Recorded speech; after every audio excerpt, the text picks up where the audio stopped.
What is going on, guys? It's the Mad Dragon. It's Monday. That can mean only one thing. We're checking out the world rankings to see what has shifted up due to those games on the weekend for the November internationals. And then, of course, after we've checked out the world rankings, we will talk about the Superbru results because there was a lot of games to cover this week, so there's been some big shifts up. So starting out with the world ranking. So as we can see, of course, we had a number of really large games this week. So we had Ireland versus South Africa, which Ireland managed to hold out. So they've managed to retain their top spot at world number 1. South Africa drop down barely. This is incredibly close now. South Africa dropped down into 4th. New Zealand, with their win over Wales, just climb up above South Africa. That competition there for the world number 1 spot is getting pretty tight. Getting pretty tight up there now. Top 4 really looking to compete for it. There's quite a jump down though. As we come down here towards England, England have lost a hefty amount of points there due to losing to Argentina, who have managed to do pretty well. They've risen up from 8th all the way up into 6th. So they're getting up into that spot now. I always find it quite funny that teams beat other teams and yet they can't make the jump above them. That's always quite amusing to me. But well done to Argentina there. Australia, of course, with that very tight game to France. So France managed to hold out. They would have got a little boost in points there. However, Australia do drop back down into 7th. Of course, we saw that win over Scotland. Saw them boost all the way from 9th up to 6th last week. But back down to 7th this week. And then Scotland, with their win over Fiji alongside of Wales, is lost to New Zealand. I'm pretty hefty at that. We see Scotland move up into 8th and Wales drop from 7th down to 9th. So a lot of shifting around this weekend. It's been a lot of fun to hear your guys' thoughts on some of these games. In terms of some of maybe the tier 2 level stuff, because they're still fun to go over. There were so many extra games on this weekend that I didn't get to cover on the channel. Fiji, even though they actually lost that game to Scotland, they've still managed to move up. We see Italy with their big win over Samoa, also climbing up the table into 12th. Samoa drop down from 11th all the way down to 14th. Bit of a shame for them. Tonga got a win over Spain. I called this one completely wrong in the Superbru. Spain were in 15th last week. Tonga with it in 16th. As far as I was aware, Spain Rugby was doing well, but they got pretty well beaten by Tonga on the weekend. So we see that shift around. We see Portugal overtaking the USA. I did see a couple of tweets going out from people like Squid Rugby talking about the Portugal game. I didn't manage to get any coverage for that, unfortunately, but it sounded like they did well. And Canada move over Hong Kong. What else have we got going on down here? I quite enjoy having a look through some of these. Switzerland move up from 34th to 29th. A 5-place jump for them. They go ahead of Poland, Germany, Korea, Zimbabwe, Kenya, all there. We got a couple of other movers down here. I don't even know what some of these games were on the go. I wish I could see more of these games. Wow, Philippines, Mexico, a lot of these teams dropping down. Who's been the big jumper there to make that switch? Probably Lithuania, moving up from 48th up to 39th. So more than these people dropping down, it's a bit more that Lithuania have obviously had a big win. I'm not sure if I can see who they actually won over on here. It doesn't say. I've just tried having a look online real quickly. I actually can't find out who on earth they beat. But up 9 spaces, they are technically the top climber, which is a lot of fun to have a look at. But obviously some big switches around. We see Ireland holding out that number 1 spot. South Africa dropped down to 4th. Wales down to 9th.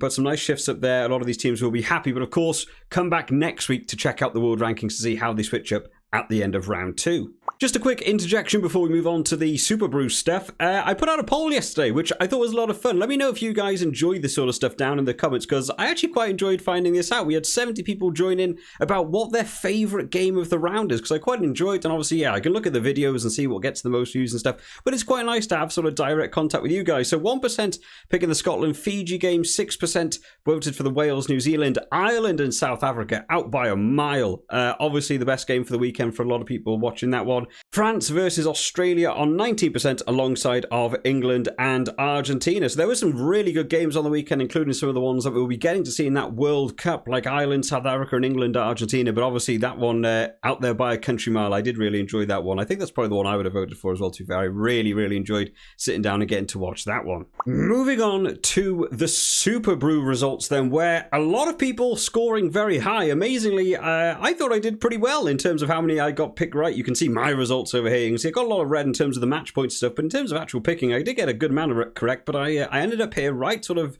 in the middle of everyone. Some people's doing extremely well at this top end, but we will have a quick glance through the matches. There was a lot of them, so we'll go a bit more at speed than we usually do. Romania, Chile, of course, on the go. This board was pretty split, to be fair. I was quite surprised by that. I'm aware some people might not know a little bit more about like tier 2, tier 3 rugby, so maybe this one's a bit more of a random result. A few of us going for Romania here, getting it correct, and I actually got pretty close to this one. I said Romania by 8, I believe, yes, and Romania got it by 7, so I actually got some decent points there. A few people, Irish dude, wow, that is some absolute support for Chile in there, though. So hopefully they'd had that game. That would have been a hell of a bonus point for you. Italy versus Samoa, a game I didn't get to watch. It was on at the same time. I really hate the way these games are organised, that some games are on at literally the same time. So I haven't got to see this one yet. I might try and go back and see if I can catch up on it, because what a result for Italy. Italy win by 32. None of us even close enough to get the match point. It was Pierre who managed to get the bonus point out there on 19. 32. Not a lot of people seeing it go that far out. I was on about 11. A lot of people backing Italy here. Some people actually going for Samoa, including Bagging Machine. Felt like Samoa were going to have a great game in this one. Samoa are no pushovers, to be fair. I really thought this game was going to be a little bit closer. Some people thought maybe some lower end scores. But yeah, I don't think a lot of people necessarily saw 32 points going along the way. Scotland versus Fiji. I think there was probably a bit more of a split. Yeah, I would say, what would you say there? 80% of people probably went for Scotland here. I definitely thought it was going to be a closer game. It looked, for all intents and purposes, it was probably going to be a lot closer. It was only in that sort of final 20, 15 minutes that Scotland really began to pull away in terms of some of those points. I think the bookies for this one had it at Scotland by 20. So they were a little bit closer than probably me in terms of my pick. Some people did also go for Fiji here. We had Dan, Alex, ALF, Bagging Machine again. Let's go for the extreme scores. I really enjoy seeing some of these picks. Wales versus New Zealand. This one was actually a little bit more split than I was surprised. I thought this was going to be 100% New Zealand. I had very little faith, even as a Wales supporter, going into this one, that it was going to be anything particularly close. I said by 14, I was like, oh, they could score more. They did score more. 32 points, so way out here. But to be fair, ALF there on 36, Bagging Machine on 35, does actually steal that bonus point. Sometimes going a bit more extreme is the way to go. A couple of people here did actually back Wales. A lot of confidence in that Wales camp. I wasn't expecting it to go any other way than the way it did. 90% of the world. Quite surprised to even see 10% actually going for Wales there. I really thought New Zealand were going to win that all day long. Ireland versus South Africa. Now, the bulk of people here going with South Africa in terms of the world rankings. I was in a bit of a minority here going for Ireland. In terms of the community channel, though, it seemed to be relatively split. I'd probably say 60-40 towards Ireland. It seemed to be pretty unanimous that, you know, maybe within that sort of 10-point marker. Of course, who else but Bagging Machine is the one that goes for the big outside odds. But yeah, a lot of people think it was going to be pretty close. It did end up being pretty close. I think I did pretty well here as well, didn't I? Ireland by 3. I said Ireland by 4. Bubbles, Dan Can't Ruck, and Better Av, all there on exactly 3. So stealing my little points by 1 point there. Didn't quite get that one correct. Spain versus Tonga. This one really took me by surprise. Spain, from what I've been reading about them anyway, have been doing pretty well. I don't know a great deal about the Spanish team. And in terms of more recent games, I thought Tonga were sort of crashing and burning. Playing away, going to Spain, and Spain doing well. Spain were higher ranked going into this one. I picked Spain and then saw the pool results and realised everyone's gone for Tonga. I may have made a terrible decision. I was in the 22%, and I did. I went way out there. I was the extreme one in that case. A lot of people going for 1 point there. Don't think many people saw 36, although I always say that. I bet Bagging Machine was down there. Yes, he was. Out there as well, getting that bonus point for being the closest as well. I mean, this apparently was a weekend for extremes. Maybe that was the right way to go. But yeah, really took me by surprise, that one. I did think that was going to ruin my Grand Slam point until we get later on.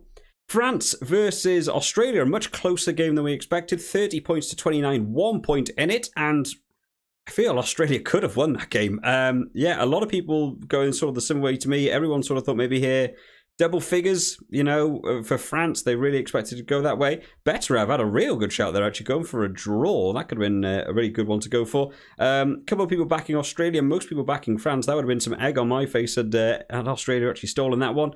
But again, we see here Bowie, Oscar, Bubbles in there as well. I know Bubbles had a really good round. This one was the right way to go. Low-end France scores. What a game this one was. This one caught everyone off by guard, bar AFL and top-notch Rugby AFL. They're taking a good set of points in that one, to be fair. Yeah, I thought this was going to be a bit of an England blowout. Again, looking at the bookies before going in this one, England were 1-10. England were more favourites for this game than New Zealand over Wales. So I was really surprised at this result. A lot of us here going for these double figures, high double figures for England. A couple people got a little bit closer with some lower scores. Alex just squeezed in there with that the half bonus pointers there. Dan as well on the half point. But well done to you two actually picking Argentina. I obviously went the wrong way for that one. And then finally, Georgia versus Uruguay. I think I did pretty well at this one as well. Georgia by 16. I picked Georgia by 14. And at one point, it was bang on 14. I thought I was going to do extremely well. But Oscar stealing it away from me there on his 17. Just outbeat me there by 1 point. Again, ALF up there as well. We've been reading that name a few times today. Coming down, a lot of people went for Georgia. Only 2 people going for Uruguay. Unfortunately, long way to go. Bagging machine again.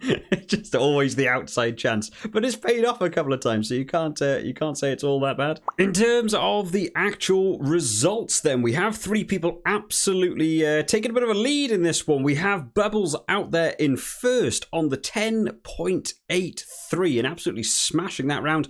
Pick 9 got 8. Correct out of the 9. Absolutely awesome. If you remember, the 0.3 is because a couple of people had the same score, gets divided between people. Not the only person to get 8 calls correctly though. Lord Nicholas down there and All Blacks Forever also got 8 calls correctly, but those bonus points for Bowie and ALF are just stealing them out there on the 10.5 joint second. I know there's the team difference management point thing, whatever they call it, forgetting however close you got, but I class that as joint second. I think you guys both did really well. So 3 but a clear runners there actually out in front, but all of you doing really well. Lord Nicholas and Oscar there on joint 9.5. All Blacks Forever on 9 alongside Top Notch Rugby.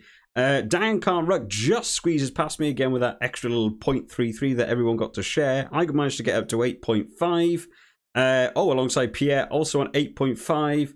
Moving our way down, a couple of people getting a couple of picks wrong here. 6.5, 6s, 5.5s down here. And then a couple of people down here on 4, just going for those wrong decisions. We had a couple of surprise upsets. People wanted to pick a couple of those tier 2 games and stuff differently. But congratulations to Bubbles for taking this one on that 10.83. So in terms of the leaderboard, I mean, I did tell you already, guys, that it wasn't going to be long for me to get knocked off that top spot. Bubbles climbs 4 places now up into first place, standing now on 13.33, but barely ahead. Bowie there on 13, very close now for that first place there. ALF and Oscar both stand on 12.5. I've dropped 4 places, but I'm still on 12. That's pretty respectable for me. Normally I get a lot more of these wrong, so I'm pretty happy with holding out in 5th position for now. I'm only 1.5 points down. You can come back. There's still a couple of weeks left. Lord Nicholas moves up a couple of places into the 11.5s. You move down to 11. Dan Can't Ruck did miss last week, so come back strong, along with Pierre and All Blacks Forever, who's moved up 5 places into that double figures marker. The rest of you guys still got plenty of time to come, though. If you see yourself down here on those single figure digits, even if you're all the way down here on your 5 points and what have you, there is still plenty of time. Because, of course, guys, round 3 looms. We are only a week away now from doing round 3. Tonga versus Chile. That should be a good game. England versus Fiji. That's going to be a bit of a ferocious one. Italy versus Australia. A win versus a win-loss, but a very close loss to France this week. Georgia, Samoa. That'll be a good game to try and get some coverage for. Spain, Namibia. There's a hard call. That could go either way for me. England versus Japan. A bit of a lackluster England this week, unfortunately, but a Japan team that almost beat the All Blacks only a couple of weeks back. That could be a good game. Looking forward to see that one. Wales, Argentina. Wales not doing particularly well at the minute. Argentina looking good, even just in terms of sitting in defence. We saw what Boffelli did. That could be a tight game. France versus South Africa, Romania, Uruguay, Scotland, New Zealand, all of which coming next week, guys. Going to be a lot of fun. If you guys want to get ahead of the crowd, like some people do, head over to the Patreon, where you guys, if you join in a tier 3 subscription, you get to see my exact Superbru picks before everyone else, before the first game starts. You can get that tactical advantage if you want to. But of course, guys, it's all extremely close in this one. I look forward to seeing you guys next week. Of course, the preview videos for some of these games, not all of them, there's too many games to do them all for, but some of the preview videos will be coming out later on this week when the teams get announced on Thursday, Friday area, and of course we will be doing some match reports for some of the games. I might even put out another poll to see what games you guys actually want to see more than others in terms of the match reports for this coming week, because there's a couple of big games. Unfortunately, I can't cover them all in terms of just personal time, but make sure you guys are subscribed to the channel just to keep up to date with all of the latest videos as they come out. I'll see you all next time, guys. Bye-bye.